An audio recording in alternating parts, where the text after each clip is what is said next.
Do you find yourself constantly apologizing, even when there's no apparent reason? Or perhaps you know someone who is always unnecessarily apologizing. I'm sorry. You don't have to be sorry, just don't do it again. I'm sorry, you don't want to say that. Oops, I just said I'm sorry.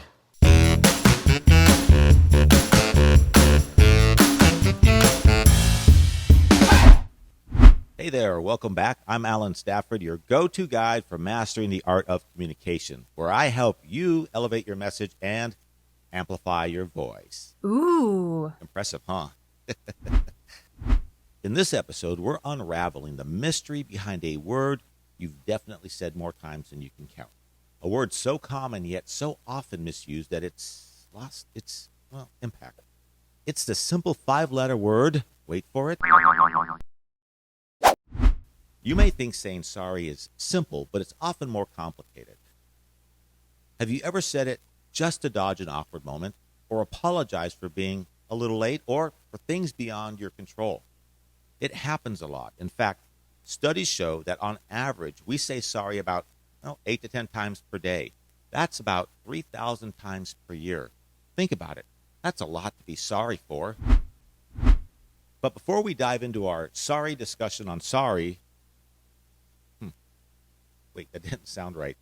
Before we get into our discussion of why you should not say sorry so often and what to say instead, make sure you hit that subscribe button and turn on notifications if you have not done so yet. This way, you get to stay updated on all of my empowering content. It's pretty exciting.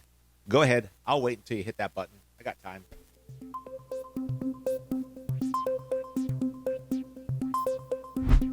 All right, folks, let's dive deeper into what I like to call the sorry reflex. It's that automatic response you have, almost like a, reflex. It's like a reflex to situations where you feel discomfort, slight tension, or even nothing at all. But why do we do this? Why do we apologize even when there's no need for it? Well, it's a cocktail of psychological and social influences. Not like a iced tea cocktail. Ooh. Got a little split personality in that sip. From a psychological standpoint, saying sorry can be a mechanism for conflict avoidance. We're often programmed to perceive tension as a threat, and apologizing is like a social lubricant that we believe can minimize friction and maintain harmony. It's our way of preserving social bonds. Additionally, over-apologizing may stem from anxiety. According to research, people with higher levels of anxiety and insecurity often apologize more frequently as they're more attuned to the thoughts and the emotions of others, sometimes even overestimating negative impressions. And let's talk about self-esteem. Those who struggle with low self-esteem often apologize for more than simple mistakes. For them, sorry might be a way of seeking reassurance and validation. But here's the thing. Excessive apologizing, while well-intentioned, may dilute the value of our words, making sorry sound insincere when we actually mean it. It's like the boy who cried wolf. If we say it too often, it loses its impact. And boy, you don't want that wolf to eat you. The reality is chronic apologizers are often perceived in ways that may not reflect their true intentions or capabilities. Excessive apologizing may lead others to view you as submissive or lacking in confidence and assertiveness. You're seen as someone who easily takes the blame even when it's undeserved. And it doesn't end there. Over-apologizing doesn't just affect how you're seen, it also bears substantial social consequences. One major fallout is the dilution of sincerity. If you're always saying sorry, it becomes your default response. The gravity and sincerity of a genuine apology get watered down, making heartfelt apologies less impactful and sometimes even questionable. This habit also has the potential to strain relationships, be it personal or professional. People may begin to harbor feelings of frustration or even resentment over time, feeling that over-apologizers are not taking responsibility or they are always playing the victim. Transforming sorry isn't about avoiding accountability. It's about enhancing communication. Instead of leading with an apology, which can be a negative admission, we lead with gratitude or assertiveness, which fosters positivity. Now let's talk about the profound psychological impact this small tweak can have. Positive language reinforces confidence in ourselves and how others feel around us. It shifts the focus from guilt and blame, often associated with sorry, to one of appreciation and solution-oriented thinking.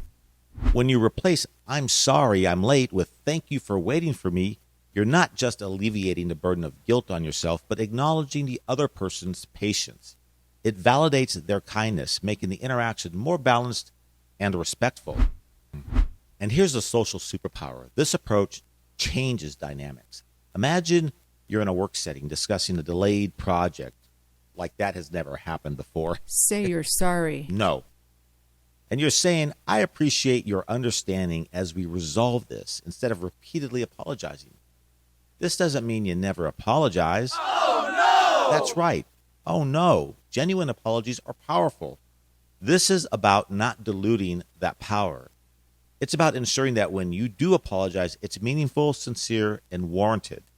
The beauty of positive communication lies in its ripple effect. It starts with our words, affects our thoughts, influences our feelings, and finally shapes our reality. And who doesn't want a reality punctuated with positivity, confidence, and meaningful connections?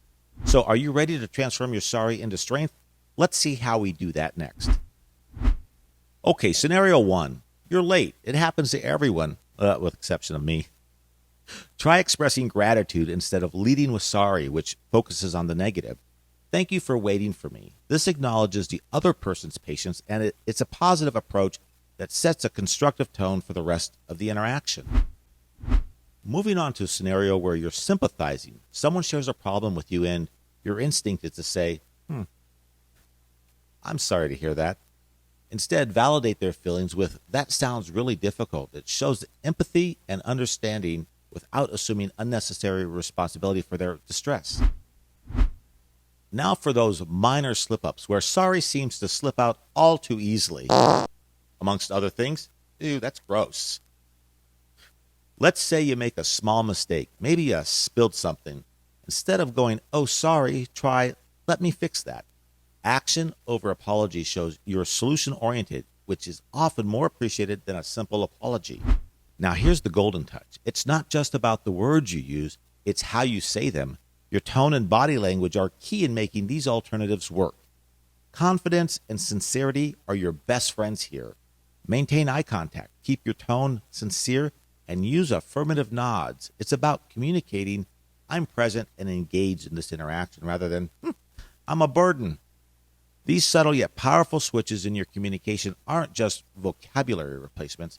They're perspective shifts. By focusing on each interaction's positive, affirming aspect, you're fostering a more constructive, empathetic, and confident communication style. Remember, it's a journey. You don't have to get it perfect from the get-go. The goal is to become more mindful of our language and to practice positivity. As we wrap up, I challenge you to try these out today. You'll be surprised how a simple switch can flip the script on your interactions. Hey, and I'd like to hear about your progress or thoughts in the comments below. And don't forget to hit that subscribe button for more engaging communication videos that help you elevate your message and amplify your voice. Until next time, communicate with confidence.